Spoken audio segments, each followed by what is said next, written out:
नमस्कार, वेद विकासाचा 24 तास घडामोडींमध्ये आपलं सहर्ष स्वागत। APM terminals India private limited Mumbai Goa highway Sangorli फाटा या कंपनीत कंटेनर दुरुस्ती व देखभाल करण्याचे कामकाज चालत होते। या कंपनीत integrity marine services private limited CBD Belapur या नावाने कॉन्ट्रॅक्टर काम करीत होते। दिनांक 25/9/2014 रोजी कंत्राटदाराने कामकाज बंद केले। कामगारांना कायदेशीर देणी मिळाली नव्हती म्हणून कोकण श्रमिक संघातर्फे ठाणे औद्योगिक न्यायालय येथे ULP 46/2015 तक्रार दाखल केली होती।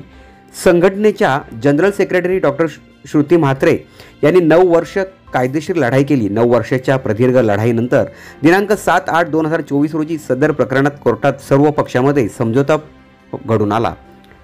या समझोत्यानुसार प्रत्येक कामगारांना सर्व्हिसनुसार रुपये 90,000 ते 80,000 थकबाकी मिळावी।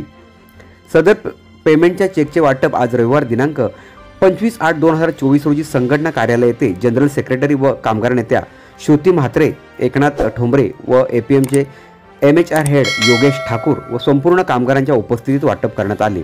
कामगारांना 9 वर्षाची त्यांच्या श्रमाचा मोबदला मिळाला।